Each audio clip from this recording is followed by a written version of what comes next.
उत्तर प्रदेश के प्रयागराज में 4000 हेक्टेयर में होने वाले कुंभ मेले में दुनिया भर से करोड़ों लोग आएंगे, जिसमें सिर्फ जल सुविधा की लागत 40 करोड़ है, जो 25 सेक्टर में 1249 किलोमीटर लंबी पाइपलाइन में लगी है।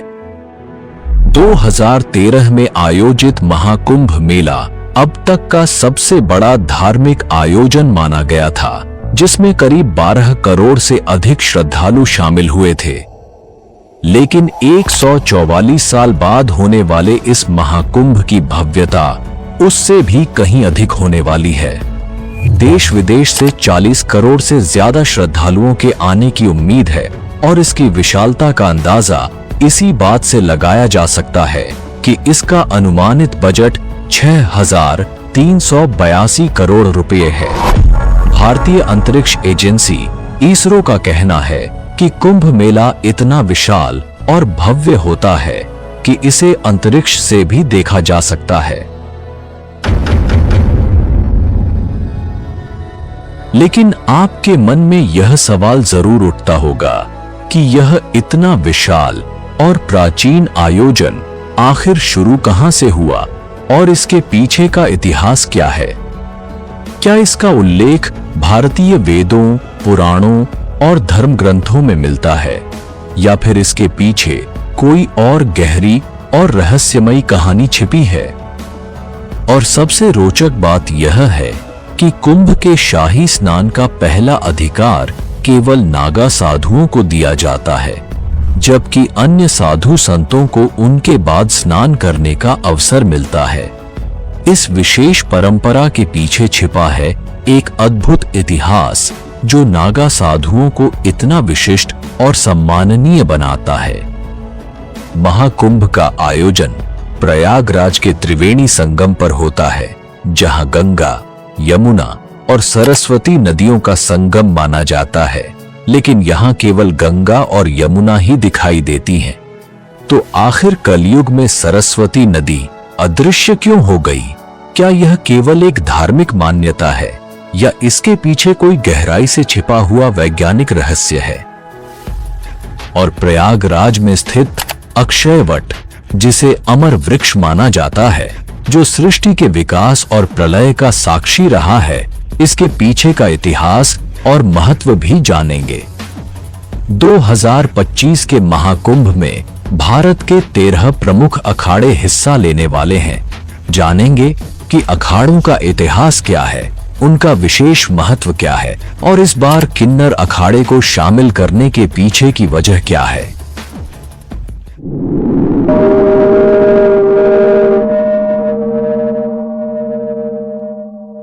इन सभी सवालों का जवाब और महाकुंभ के अनसुने रहस्यों की परतें इस डॉक्यूमेंट्री में हम आपके सामने खोलेंगे। तो जुड़े रहिए हमारे साथ, क्योंकि यह केवल एक मेला नहीं, बल्कि है आस्था, इतिहास और संस्कृति का संगम।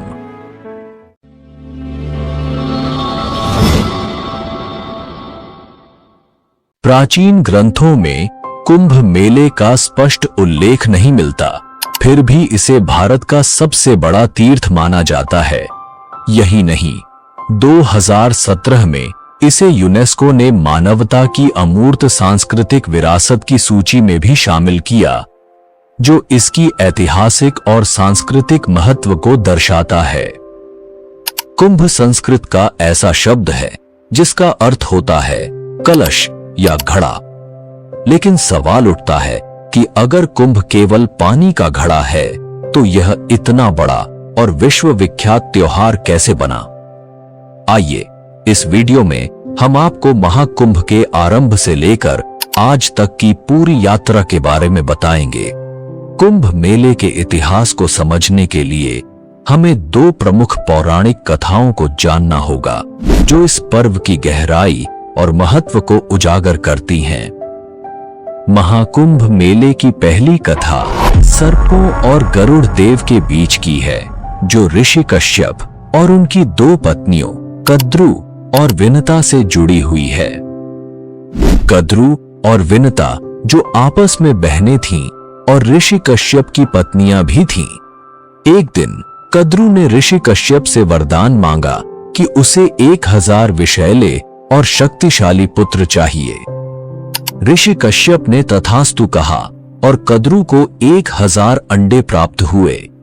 यह देखकर विनता ने भी वरदान मांगा कि भले ही उसके पुत्र कम हों, लेकिन वे कद्रू के पुत्रों से अधिक शक्तिशाली हों। कश्यप ने उन्हें भी तथास्तु कहा और विनता को 2 बड़े अंडे प्राप्त हुए। समय बीतने के साथ कद्रू के 1000 अंडे फूट गए और उनमें से सांप उत्पन्न हुए जिन्हें सर्पों की मां माना गया।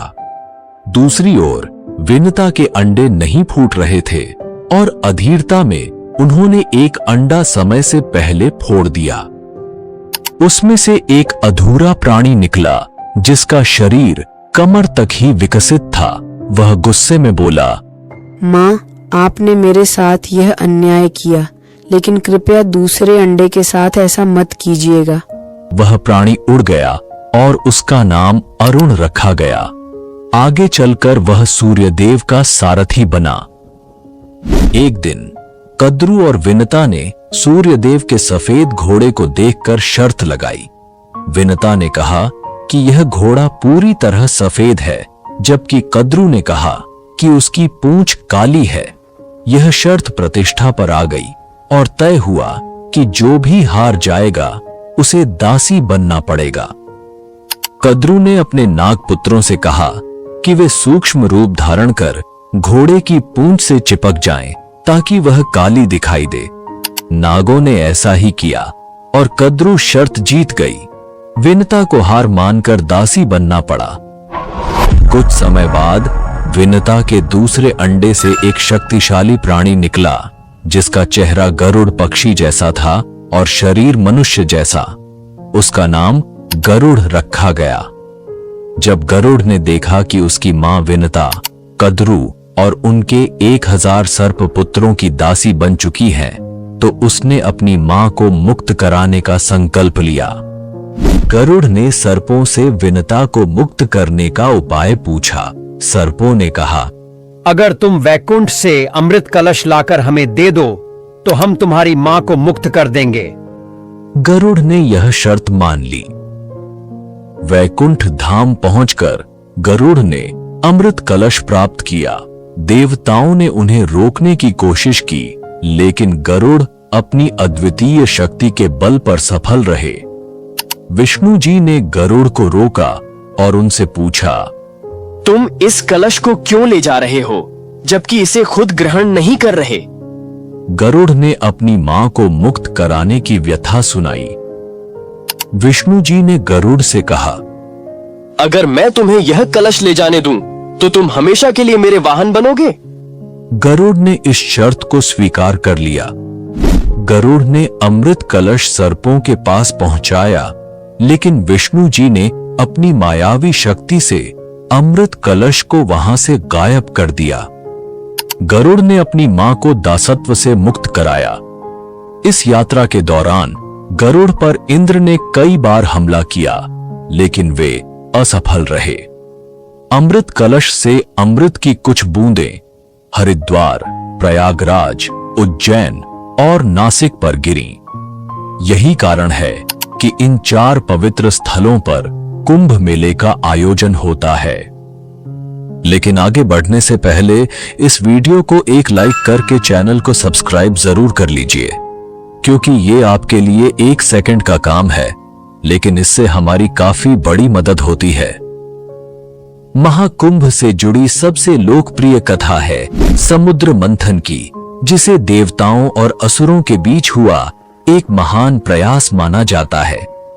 विष्णु पुराण के अनुसार एक बार दुर्वासा ऋषि ने एक दिव्य माला बनाई और इसे देवराज इंद्र को भेंट किया, लेकिन इंद्र अपने अहंकार में डूबे हुए उस माला को अपने ऐरावत हाथी के मस्तक पर रख दिया।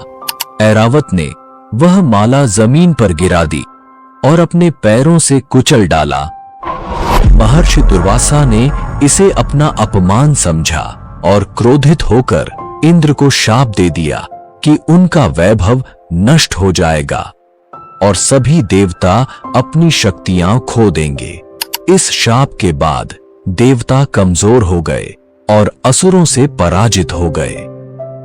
अपने वैभव और शक्तियों को पुनः प्राप्त करने के लिए ब्रह्मा जी ने देवताओं को सुझाव दिया कि वे असुरों के साथ मिलकर समुद्र मंथन करें। इस मंथन से अमृत निकलेगा जिसे ग्रहण कर वे अमर हो जाएंगे। यह बात जब देवताओं ने असुरों के राजा बलि को बताई तो वे भी समुद्र मंथन के लिए तैयार हो गए। वासुकी नाग की नेति बनाई गई और मंदराचल पर्वत की सहायता से समुद्र मंथन सावन के महीने में ही किया गया। अमृत का कुंभ यानी कलश मिलते ही असुरों और देवों में युद्ध हो गया। वामन पुराण के अनुसार आचार्य बृहस्पति ने इंद्र के पुत्र जयंत को संकेत दिया कि वह अमृत कुंभ लेकर भाग जाए।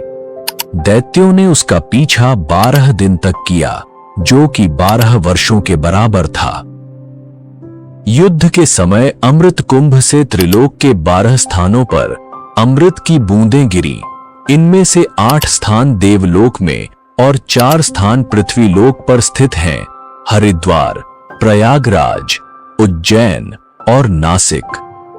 यही वह पवित्र स्थान है जहां अमृत की बूंदों के कारण कुंभ मेले का आयोजन शुरू हुआ। लेकिन कहानी का सबसे अहम हिस्सा अभी बाकी है, जिसे जानना आपके लिए बेहद जरूरी है। श्रीमद् भागवत पुराण के सागर 6 प्रसंग में कुंभ विवरण के अनुसार सागर के 14 रत्न निकले थे, जिनमें सबसे पहले हलाहल या कालकूट विष निकला। इस विष की ज्वाला इतनी तीव्र थी कि सभी देवता और दानव इससे जलने लगे थे। तब भगवान शिव ने देवता, दानव और समस्त सृष्टि की रक्षा के लिए इसे खुद पी लिया। विष की तीव्र जलन के कारण शिवजी का कंठ नीला पड़ गया, इसीलिए शिवजी का एक नाम नीलकंठ पड़ा। विष की ज्वाला को कम करने के लिए सभी देवताओं और दानवों ने शिवजी को शीतल जल चढ़ाया। इसके बाद उनके शरीर का ताप और जलन कम हुआ। यही कारण है कि सावन में शिवजी का जलाभिषेक किया जाता है। ऐसा कहा जाता है कि जब शिवजी ने समुद्र मंथन से निकले हलाहल विष को ग्रहण किया तो उसकी कुछ बूंदें धरती पर गिर गईं। जिन घास की पत्तियों पर ये बूंदें गिरीं, उन्हें सांप ने चाट लिया, जिससे सांप की जीभ बीच से कट गई। वहीं कुछ विष की बूंदों को बिच्छुओं और अन्य विषैले जीवों ने भी ग्रहण कर लिया। इसी कारण ये जीव जहरीले हो गए। इसके बाद कामधेनु, कल्पवृक्ष, कौस्तुभमणि, उच्चैश्रवा अश्व, ऐरावत गज, रंभा अप्सरा, सुरा, लक्ष्मी, चंद्रमा, शार्गंधनुष, भगवान धन्वंतरी, 5 जन्य शंख और अमृत कुंभ निकला, जिसे विश्व मोहिनी बने भगवान विष्णु ने देवताओं को पिला दिया। इसकी बूंदें हरिद्वार की गंगा नदी, प्रयागराज के त्रिवेणी संगम, गंगा, यमुना और सरस्वती, उज्जैन की क्षिप्रा नदी और नासिक की गोदावरी नदी में गिरी। जहां अमृत की बूंदें गिरी, वहां कुंभ मेले का आयोजन शुरू हुआ। प्रयागराज में जहां महाकुंभ का आयोजन होता है, वहां गंगा और यमुना का संगम तो साफ देखा जा सकता है, लेकिन सरस्वती नदी दिखाई नहीं देती। फिर भी इसे त्रिवेणी संगम कहा जाता है। अब सवाल यह उठता है कि सरस्वती नदी अदृश्य क्यों हो गई? इसके पीछे की वजह जानने के लिए हमें इतिहास और पौराणिक कथाओं में झांकना होगा। महाभारत के शल्य पर्व में सरस्वती नाम से 7 नदियों का उल्लेख मिलता है। श्रीमद् भागवत पुराण में सरस्वती नदी के प्रवाह और उसके स्थानांतरण की एक रोचक कथा का वर्णन है। पुराणों के अनुसार प्राचीन काल में सरस्वती नदी स्वर्ण भूमि में बहा करती थी। कालांतर में इस भूमि का नाम स्वर्ण राष्ट्र हो गया और धीरे धीरे यह 100 राष्ट्र कहलाने लगा। उस समय 100 राष्ट्र का क्षेत्र प्राचीन मारवाड़ तक फैला हुआ था। और सरस्वती नदी इसी भूमि से प्रवाहित होती थी। यहाँ नित्य सरस्वती की पूजा और अर्चना होती थी। लेकिन समय के साथ इस प्रदेश के लोग यवनों के संपर्क में आ गए और उनके आचार विचार को अपनाने लगे। इससे दुखी होकर सरस्वती ने ब्रह्मा जी से अनुमति मांगी और मारवाड़ एवं सौराष्ट्र छोड़कर प्रयाग में आकर वास करने लगी। कहा जाता है कि सरस्वती के यहां से चले जाने के बाद यह समृद्ध भूमि धीरे धीरे मरुस्थल में बदल गई और यही मरुस्थल आज राजस्थान के नाम से जाना जाता है। हाल ही में जैसलमेर जिले के मोहनगढ़ में बोरवेल की खुदाई के दौरान अचानक पानी का सैलाब बाहर निकल आया। पानी का प्रेशर इतना ज्यादा था कि लोग इसे देखकर अचंभित रह गए। अब इस घटना को लेकर चर्चा तेज हो गई है। लोग पूछ रहे हैं कि क्या यह प्राचीन सरस्वती नदी का पानी है, क्योंकि इतिहास के अनुसार सरस्वती नदी जो लुप्त हो गई थी उसका रूट यहीं से होकर गुजरता था। आपको क्या लगता है, क्या यह सरस्वती नदी का प्रवाह हो सकता है? कमेंट में अपनी राय जरूर दें। ऋग्वेद में सरस्वती नदी को अन्नवती और उदकवती के रूप में वर्णित किया गया है। इसे समृद्धि और जल की देवी के रूप में पूजा जाता था। ऋग्वेद में बताया गया है कि सरस्वती नदी यमुना के पूर्व और सतलुज के पश्चिम में प्रवाहित होती थी। महाभारत में इस नदी को कई नामों से जाना गया है, जैसे प्लक्षवती, वेद स्मृति और वेदवती। तांडय और जैमिनीय ब्राह्मण के अनुसार सरस्वती नदी मरुस्थल में सूख गई थी। महाभारत के विवरणों में इसका विनाशन नामक स्थान पर विलुप्त होने का वर्णन है। यही वह नदी थी जिसके किनारे ब्रह्मावर्त और कुरुक्षेत्र जैसे प्राचीन स्थल बसे हुए थे। महाभारत में यह भी उल्लेख मिलता है कि बलराम ने द्वारका से मथुरा तक की यात्रा सरस्वती नदी के माध्यम से की थी। इसके अलावा यादवों के पार्थिव अवशेषों को इसी नदी में प्रवाहित किया गया था। इन विवरणों से यह स्पष्ट होता है कि सरस्वती एक विशाल और महत्वपूर्ण नदी थी, जो न केवल धार्मिक और सांस्कृतिक महत्व रखती थी, बल्कि यातायात और परिवहन के लिए भी उपयोगी थी। वैदिक काल में एक और नदी का उल्लेख मिलता है, जिसे दृष्टवती कहा जाता था। यह सरस्वती नदी की सहायक नदी थी और हरियाणा से होकर बहती थी। समय के साथ जब भीषण भूकंप आए और हरियाणा तथा राजस्थान की धरती के नीचे से पहाड़ ऊपर उठे, तो नदियों का बहाव बदल गया। दृशद्वती नदी ने अपनी दिशा बदल ली और आज इसे यमुना नदी के नाम से जाना जाता है। यह सरस्वती नदी के साथ मिलकर बहने लगी और इसी कारण प्रयागराज में 3 नदियों के संगम को त्रिवेणी संगम कहा जाता है। महर्षि वेद व्यास ने इसे तीर्थराज प्रयाग का नाम दिया, जो गंगा, यमुना और अदृश्य सरस्वती के संगम का पवित्र स्थल है। यह स्थान न केवल धार्मिक बल्कि ऐतिहासिक और सांस्कृतिक दृष्टि से भी अद्वितीय है। प्राचीन ग्रंथों में कुंभ का अर्थ केवल एक साधारण कलश है, लेकिन यही साधारण शब्द कैसे बन गया दुनिया का सबसे बड़ा धर्म और संस्कृति का अमर प्रतीक। आइए जानते हैं महाकुंभ के इतिहास से लेकर आज तक के अद्भुत सफर के बारे में। दोस्तों, अगर आपको महाकुंभ की यह वीडियो अच्छी लग रही है तो कृपया इसे एक लाइक अवश्य कर दें। आपका एक लाइक हमारी काफी मदद कर देता है। धन्यवाद।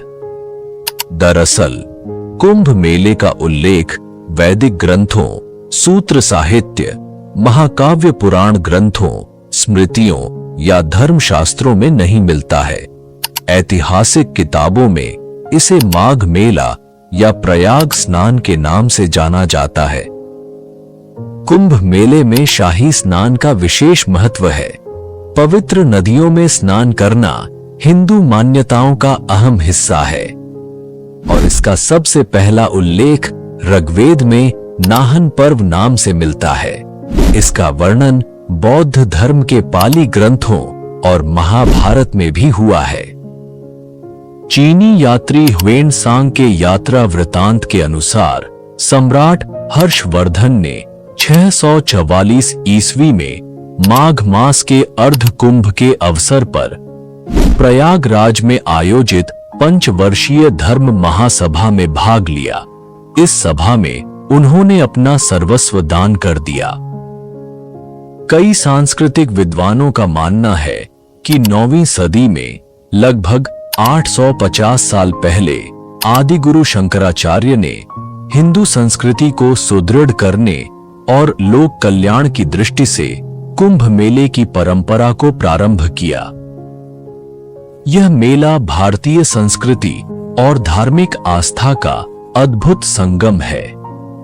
16वीं शताब्दी में गोस्वामी तुलसीदास जी ने अपनी अमर कृति रामचरितमानस में प्रयागराज में लगने वाले वार्षिक मेले का उल्लेख किया है, जो कुंभ मेले की प्राचीनता और इसकी ऐतिहासिक महत्ता को दर्शाता है।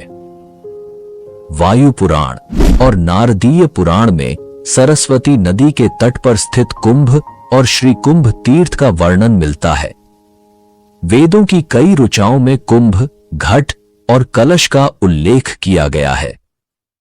ऋग्वेद और अथर्ववेद में भी घृत और मधु से भरे कुंभ का संदर्भ मिलता है, जो इसकी प्राचीनता और धार्मिक महत्व को दर्शाता है। इतिहासकार जदुनाथ सरकार के अनुसार सन 1234 ईस्वी में नागा सन्यासियों ने कुंभ के अवसर पर एक निर्णायक विजय प्राप्त की थी। 17वीं शताब्दी के फारसी धार्मिक ग्रंथ द बिस्तान ए मुजाहिब में भी 1640 ईस्वी में कुंभ के दौरान हुए एक भीषण युद्ध का उल्लेख मिलता है।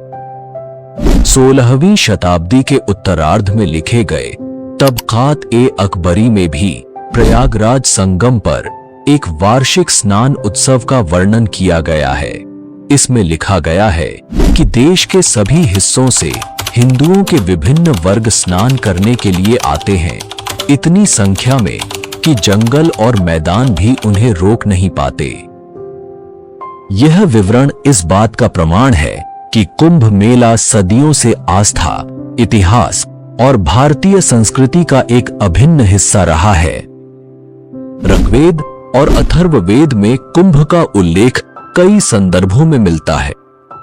कुंभ का अर्थ केवल पानी का घड़ा है, न कि एक त्योहार। उदाहरण के लिए अथर्ववेद में चतुर कुंभांश चतुर्धा ददामि और पूर्ण कुंभोद्योग काल आहितस्तम जैसे वाक्यांश विशेष यज्ञों और ईश्वरीय समय की व्याख्या करते हैं। यह दिखाता है कि कुंभ का उपयोग वैदिक अनुष्ठानों और धार्मिक संदर्भों में किया जाता था। वायु पुराण के अनुसार सरस्वती नदी का तट पूर्वजों को समर्पित श्राद्ध संस्कार के लिए आदर्श स्थान माना गया है। वहीं नारदीय पुराण में इसे श्री कुंभ नामक स्थान बताया गया है, जहां स्नान करने से यज्ञ के समान पुण्य की प्राप्ति होती है।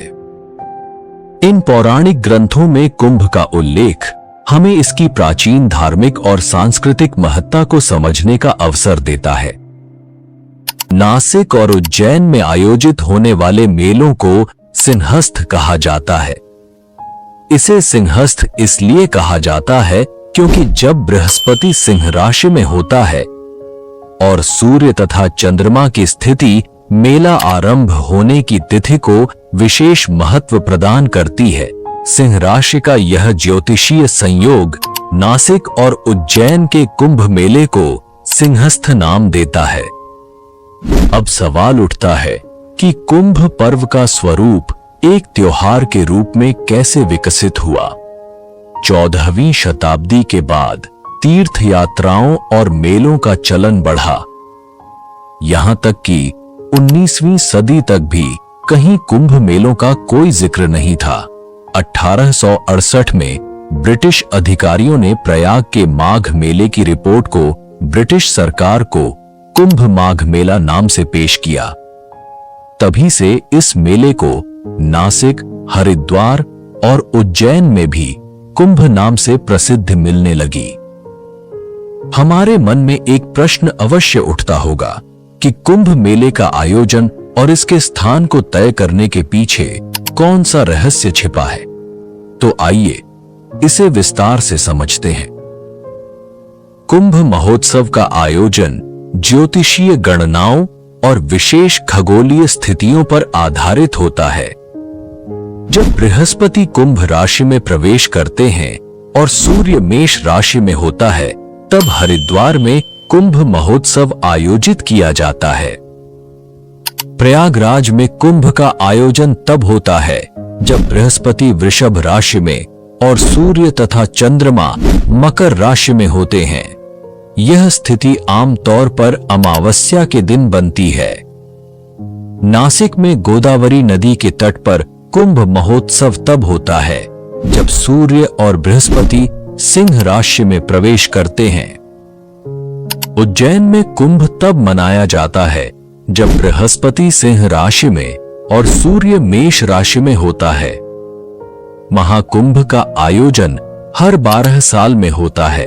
वेदों में बताए गए खगोल विज्ञान के अनुसार ब्रह्मांडीय ऊर्जा का एक चक्र हर 12 साल में विशेष रूप से सक्रिय होता है। बृहस्पति और सूर्य की इन विशिष्ट खगोलीय स्थितियों के दौरान यह ऊर्जा पृथ्वी के कुछ खास स्थानों पर केंद्रित होती है। यही कारण है कि कुंभ महोत्सव धार्मिक और आध्यात्मिक दृष्टि से इतना महत्वपूर्ण है। कुंभ मेला दुनिया के सबसे बड़े धार्मिक आयोजनों में से एक है। इसकी भव्यता और विशालता ऐसी है कि इसे अंतरिक्ष से भी देखा जा सकता है।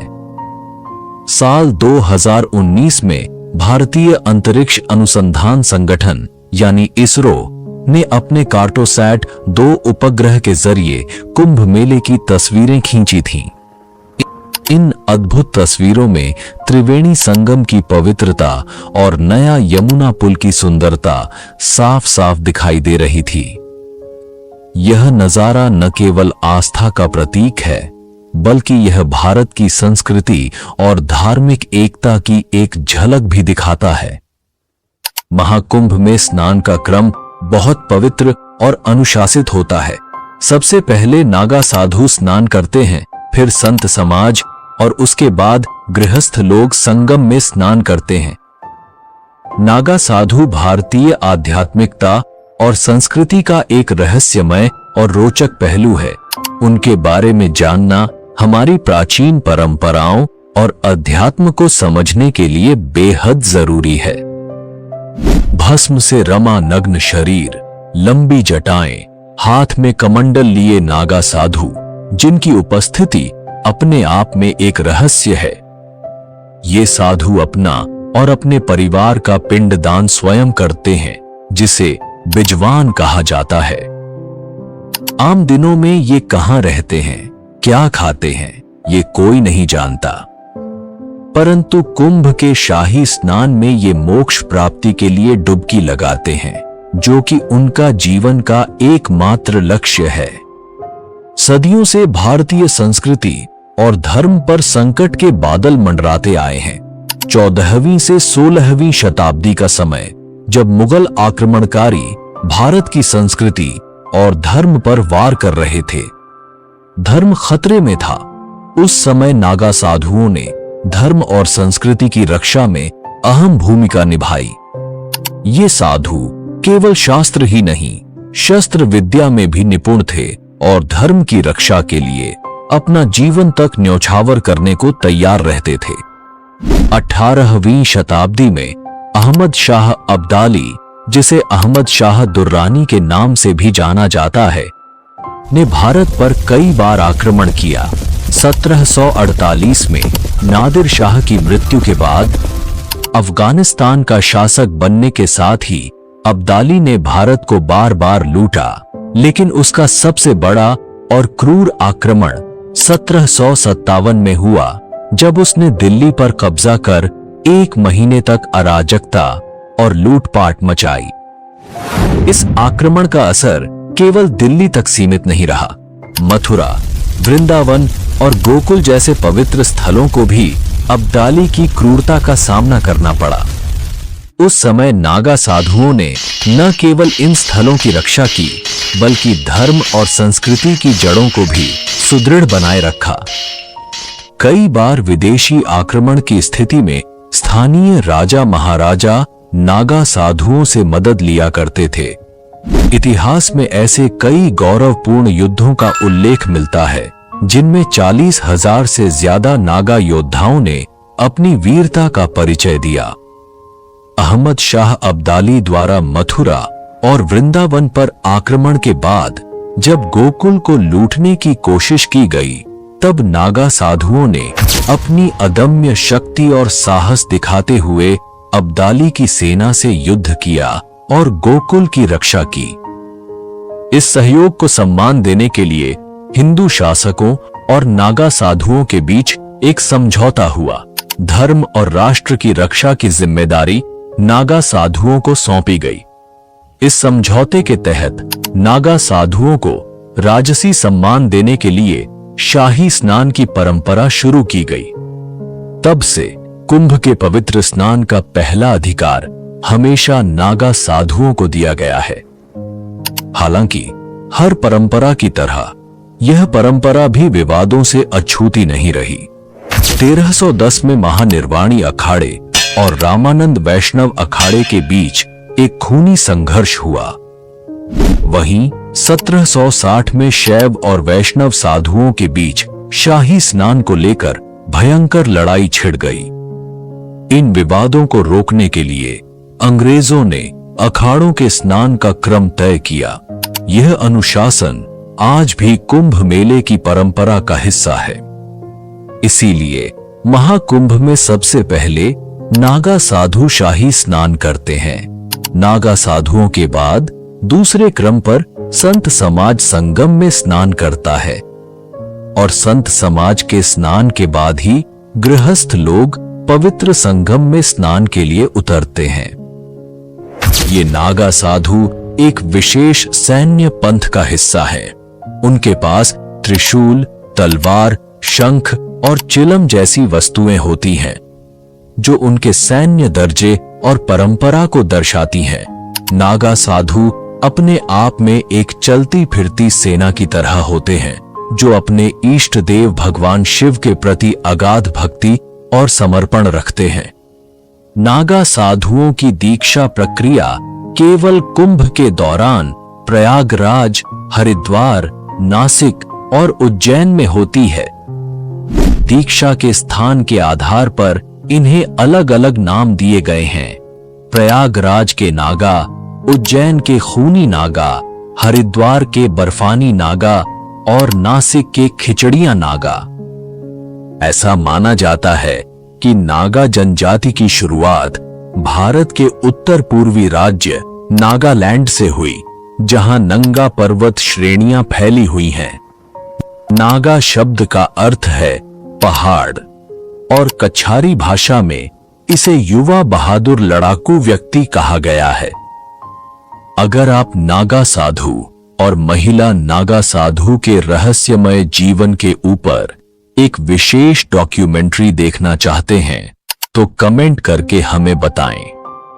हम जल्द ही उनके जीवन पर एक संपूर्ण डॉक्यूमेंट्री लेकर आएंगे। अब बात करते हैं महाकुंभ के अखाड़ों के इतिहास और शंकराचार्य के योगदान की। कुछ विद्वानों का मानना है कि नागा सन्यासियों के अखाड़े आदि शंकराचार्य के पहले भी मौजूद थे। हालांकि उस समय इन्हें अखाड़ा नहीं कहा जाता था, इन्हें बेड़ा या साधुओं का जत्था कहा जाता था। अखाड़ा शब्द का चलन मुगल काल से शुरू हुआ और तभी से इसे एक संगठित समुदाय के रूप में पहचान मिली। अखाड़ों को समझने के लिए हमें आदि शंकराचार्य के योगदान को जानना होगा, क्योंकि उन्होंने ही अखाड़ों की स्थापना का विचार प्रस्तुत किया था। 7वीं शताब्दी में विदेशी आक्रमणकारी भारत की समृद्धि से आकर्षित होकर यहां आते थे। कुछ धन संपत्ति लूटकर चले जाते, तो कुछ भारत की आध्यात्मिक आभा से प्रभावित होकर यहीं बस जाते। लेकिन इस दौरान भारत की शांति व्यवस्था और सनातन धर्म कमजोर पड़ने लगा। धर्मशास्त्रों और ईश्वर पर तर्क होने लगे और शास्त्रों को चुनौती दी जाने लगी। ऐसे समय में आदिगुरु शंकराचार्य ने धर्म को एक नई दिशा देने और भारत को एकता के सूत्र में बांधने का बीड़ा उठाया। उन्होंने 4 दिशाओं में 4 पीठों की स्थापना की। पूर्व में गोवर्धन पीठ, उत्तर में शारदा पीठ, पश्चिम में द्वारिका पीठ और दक्षिण में ज्योतिर्मठ पीठ। इन पीठों ने भारत की आध्यात्मिक और सांस्कृतिक धारा को जीवित रखने का कार्य किया। शंकराचार्य ने समझाया कि भौगोलिक दूरी चाहे कितनी भी हो, सनातन धर्म की नींव एक ही है। बहुत कम उम्र में ही उन्होंने वेद, उपनिषद और शास्त्रों का गहन अध्ययन कर लिया था। उनकी दृष्टि में सनातन धर्म केवल पूजा पाठ तक सीमित नहीं था, बल्कि यह जीवन जीने का एक मार्ग था। उन्होंने देखा कि धर्म का मूल उद्देश्य आत्मा का परमात्मा से मिलन है, जो समय के साथ खोता जा रहा था। शंकराचार्य ने अद्वैत वेदांत का संदेश दिया। ब्रह्म सत्यम, जगन मिथ्या, जीवो ब्रह्मैव ना परः। इसका अर्थ है केवल ब्रह्म सत्य है, यह संसार माया है और जीवात्मा स्वयं ब्रह्म है। उनका उद्देश्य साधुओं के विभिन्न संघों को एकजुट करना, सनातन धर्म को मानने वालों को संगठित करना और एक साझा लक्ष्य के लिए प्रेरित करना था। इसी सोच के परिणाम स्वरूप अखाड़ों की परंपरा 14वीं से 16वीं सदी के बीच शुरू हुई। अब बात करते हैं अखाड़ों की। अखाड़ा का अर्थ है एक ऐसा समुदाय जो धार्मिक, आध्यात्मिक और सामाजिक कार्यों में सक्रिय होता है। ये अखाड़े सनातन धर्म के संतों और सन्यासियों के संगठन हैं, जिनका उद्देश्य वेद, उपनिषद और धार्मिक अनुशासन का पालन करते हुए धर्म और संस्कृति का संवर्धन करना है। अखाड़ों का संचालन एक 5 सदस्यीय समिति करती है, जिसमें ब्रह्मा, विष्णु, शिव, गणेश और शक्ति के प्रतीक शामिल होते हैं। यह परंपरा धर्म और संस्कृति को संगठित रूप में बनाए रखने का माध्यम है। महाकुंभ मेला हिंदू धर्म में अत्यधिक महत्व रखता है, जिसमें भारत के अलग अलग अखाड़े शक्ति प्रदर्शन, धार्मिक चिंतन और भक्ति का अनुष्ठान करते हैं।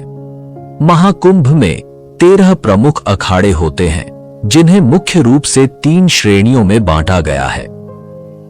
पहला है शैव अखाड़ा, जो भगवान शिव की उपासना करने वाले सन्यासियों का समुदाय है। इनमें शामिल हैं जुना अखाड़ा, निरंजनी अखाड़ा, महानिर्वाणी अखाड़ा, अटल अखाड़ा, आनंद अखाड़ा, आवाहन अखाड़ा और अग्नि अखाड़ा। दूसरा है वैष्णव अखाड़ा, जो भगवान विष्णु और उनके अवतारों की आराधना करते हैं। इनमें 3 अखाड़े आते हैं, निर्वाणी अखाड़ा, दिगंबर अखाड़ा और निर्मोही अखाड़ा। तीसरा है उदासीन अखाड़ा, जो निर्गुण भक्ति और वेदांत के अध्ययन में लीन रहते हैं। इसमें शामिल हैं उदासीन अखाड़ा और निर्मल अखाड़ा। ये अखाड़े भारतीय आध्यात्मिकता और संत परंपरा के गहरे प्रतीक हैं और महाकुंभ को एक विशेष आध्यात्मिक अनुभव बनाते हैं। आज के समय में भारत का सबसे बड़ा अखाड़ा जूना अखाड़ा है, जिसके बाद निरंजनी और महानिर्वाणी अखाड़े का स्थान आता है। इन अखाड़ों की उपस्थिति कुंभ मेले में विशेष रूप से आकर्षण का केंद्र होती है। हर साल ये अखाड़े अपनी भव्य पेशवाई में भाग लेते हैं। इस जुलूस में आचार्य महामंडलेश्वर और महंत रथों पर सवार होते हैं, जबकि नागा साधु अपने घोड़ों पर चलते हुए शक्ति और परंपरा का प्रदर्शन करते हैं। पेशवाई का अर्थ होता है आश्रम से मेला क्षेत्र में अखाड़ों का प्रवेश, और यह कुंभ मेले के शुभारंभ का प्रतीक होता है। हालांकि इस बार कुंभ मेले में दोनों अनुष्ठान यथावत रहेंगे, लेकिन इनके नाम बदल दिए गए हैं।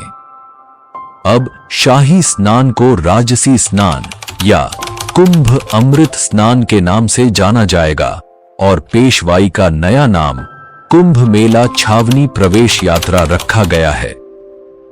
इन परिवर्तनों के साथ कुंभ मेले की परंपराएं अपनी आधुनिक पहचान और गरिमा को बनाए रखते हुए जारी रहेंगी। 2015 में पहली बार किन्नर समुदाय ने कुंभ में हिस्सा लिया, और अब 2025 में लक्ष्मी नारायण अखाड़े के नेतृत्व में किन्नर समुदाय महाकुंभ का हिस्सा बनेगा। यह कदम महाकुंभ के आह्वान का प्रतीक है, समानता का संदेश, जहां कोई भेदभाव नहीं होता। इस पहल का उद्देश्य उन किन्नरों को धर्म और समाज से जोड़ना है जिन्हें अक्सर तिरस्कार भरी नजरों से देखा जाता है।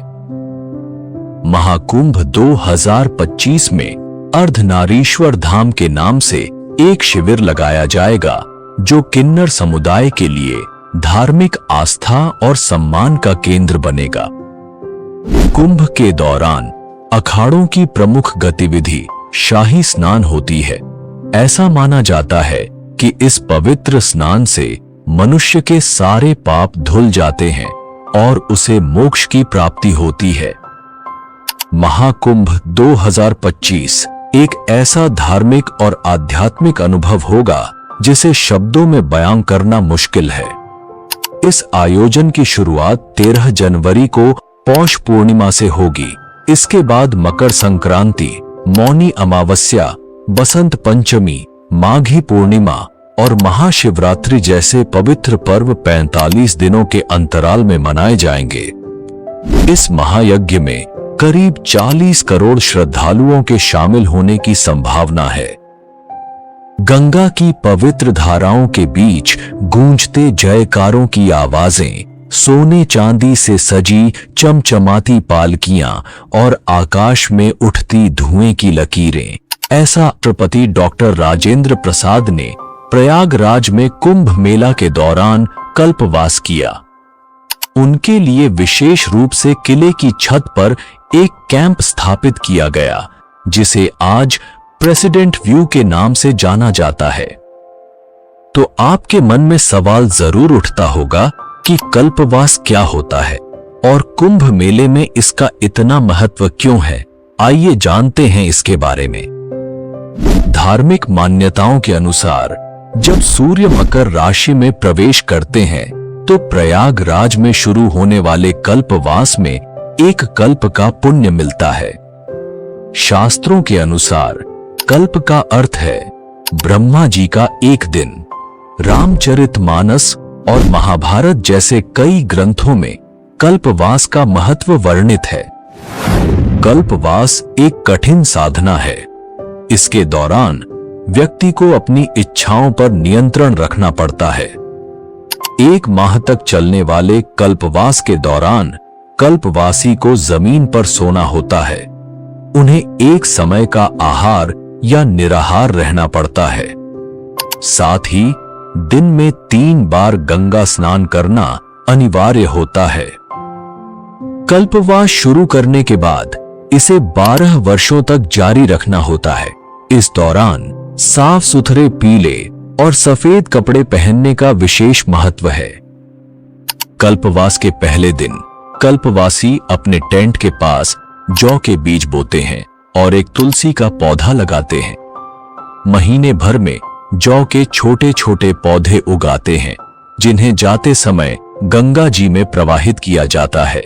साथ ही तुलसी के पौधे को रोज गंगा जल से सींचा जाता है। ऐसा माना जाता है कि कल्पवास करने वाला व्यक्ति अगले जन्म में राजा के रूप में जन्म लेता है। साथ ही मोक्ष का संकल्प लेकर कल्पवास करने वालों को मोक्ष की प्राप्ति होती है। महाकुंभ 2025 आस्था, परंपरा और भक्ति का यह महासंगम एक बार फिर इतिहास रचने वाला है। अब जानते हैं कुंभ कितने प्रकार के होते हैं और इसका आयोजन किस आधार पर किया जाता है। सबसे पहले आता है महाकुंभ मेला। समस्त कुंभ मेलों में सबसे श्रेष्ठ है महाकुंभ। इसकी सबसे बड़ी खासियत यह है कि यह मेला 2 शताब्दियों में केवल एक बार आयोजित होता है। महाकुंभ का आयोजन 144 वर्षों बाद प्रयागराज में किया जाता है।